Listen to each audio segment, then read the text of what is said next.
नमस्कार किसान भाइयों, आप देख रहे हैं STR खेती। मैं हूं सतीश कुमार। देखिए किसान दोस्तों, आज के समय में बहुत से किसान भाई गेहूं में पहले यूरिया देते हैं, उसके बाद सिंचाई करते हैं। बहुत से किसान भाई सिंचाई करने के बाद में यूरिया डालते हैं। तो कौन सा तरीका सही रहेगा और किससे आपको ज़्यादा फायदा मिलने वाला है, तो उसके पहले चैनल पर नए हैं तो सब्सक्राइब जरूर कर लीजिएगा, क्योंकि ऐसी बेहतरीन जानकारी आपको समय समय पर मिलती रहेंगी।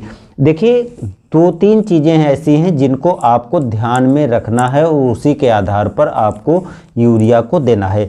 आप मार्केट में जाते हैं, दो तरह की यूरिया दिखाई पड़ती हैं, जबकि आज के समय में तीन तरह की यूरिया मार्केट में मिलती हैं। एक मोटे दाने वाली यूरिया, एक महीन दाने वाली यूरिया और एक लिक्विड यानी नैनो यूरिया। अब तीनों यूरिया जो हैं उनका सभी का अच्छा काम आपको रिजल्ट मिल जाएगा, लेकिन सभी को देने का प्रोसेस और तरीका अलग रहता है।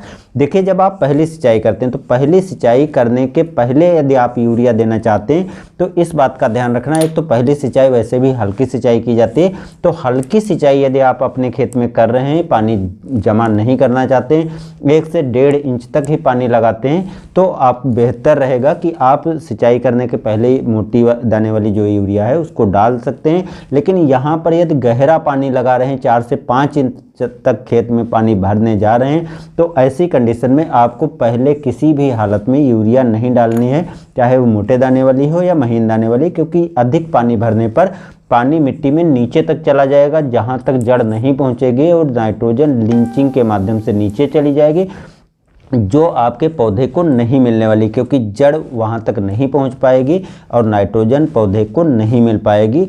जो कमी आपको बाद में नज़र भी आएगी कि नाइट्रोजन की कमी है, लेकिन आप यही सोचेंगे कि मैंने यूरिया दे दी है, और बाद में तरह तरह की दवाओं, ग्रोथ मोटर और पता नहीं क्या क्या आप दुकान से खरीद करके डालेंगे, तो उस पर भी पैसा बर्बाद होगा, और आप जो यूरिया दे दिया है वो भी पैसा आपका बर्बाद हो जाएगा। तो हल्की सिंचाई कर रहे हैं, स्प्रिंकलर से कर रहे हैं या फव्वारा विधि से कर रहे हैं, तो उस कंडीशन में आप पहले यूरिया डाल सकते हैं और उसके बाद आपको सिंचाई कर देनी है। लेकिन इसका बेनिफिट लगभग 50 से 60% के ऊपर नहीं मिलने वाला है। और अगर आप सिंचाई करते हैं तो सिंचाई करने के बाद में यूरिया डाल सकते हैं। अब सिंचाई करने के बाद में आपको देखिए, जो मोटे दाने वाली यूरिया है तो उसको आप 3 से 4 दिन के अंदर डाल दीजिए, और अगर महीन दाने की यूरिया है तो आप थोड़ा बाद में डाल सकते हैं, जिससे वो अच्छी तरह से पौधे को मिल जाएगी, क्योंकि महीन दाने वाली यूरिया काफ़ी जल्दी घुल जाती है और जो जड़ों के माध्यम से पौधे को तुरंत मिलना चालू हो जाती है, जबकि मोटे दाने वाली देर से घुलती है।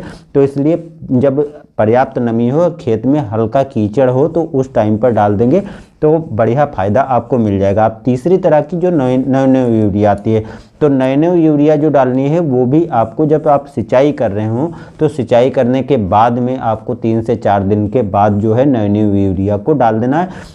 नैनो यूरिया जब आप डालने जा रहे हो तो इस बात का ध्यान रखना है कि किसी तरह की दूसरी उर्वरकें ना डालें जिसमें यूरिया मौजूद हो, क्योंकि दूसरी यूरिया वाली यदि आप 19 12 61 इस तरह की कोई भी उर्वरक साथ में मिलाते हैं तो नैनो यूरिया का रिजल्ट नहीं मिलेगा और आपको उसका भी बेनिफिट नहीं मिलेगा। तो जब भी आप नैनो यूरिया डालें तो अकेला डालें, हाँ ग्रोथ मोटर आप साथ में मिला सकते हैं। अब जब आप यूरिया डाल रहे हैं पहली सिंचाई या दूसरी सिंचाई, यानी पहली टॉप ड्रेसिंग या दूसरी टॉप ड्रेसिंग, तो इस बात का ध्यान रखना है कि आप जो डालने जा रहे हैं दूसरी टॉप ड्रेसिंग में आपको कदापि पहले यूरिया नहीं डालनी है, क्योंकि दूसरी सिंचाई में प्रायः सभी किसान भाई थोड़ा गहरा पानी लगाते हैं, और उस कंडीशन में जब आप यूरिया डालें तो सिंचाई करने के बाद जब पर्याप्त नमी खेत में हो तभी डालें, तभी आपको उसके बेहतर परिणाम मिलेंगे। यदि आप पहले डालते हैं तो आपको उसका फ़ायदा नहीं मिलेगा, और ये काम 45 दिन तक आपको दोनों बार यूरिया की टॉप ड्रेसिंग करके पूरा कर लेना है। बाद में यदि आवश्यकता होती है तो स्प्रे करके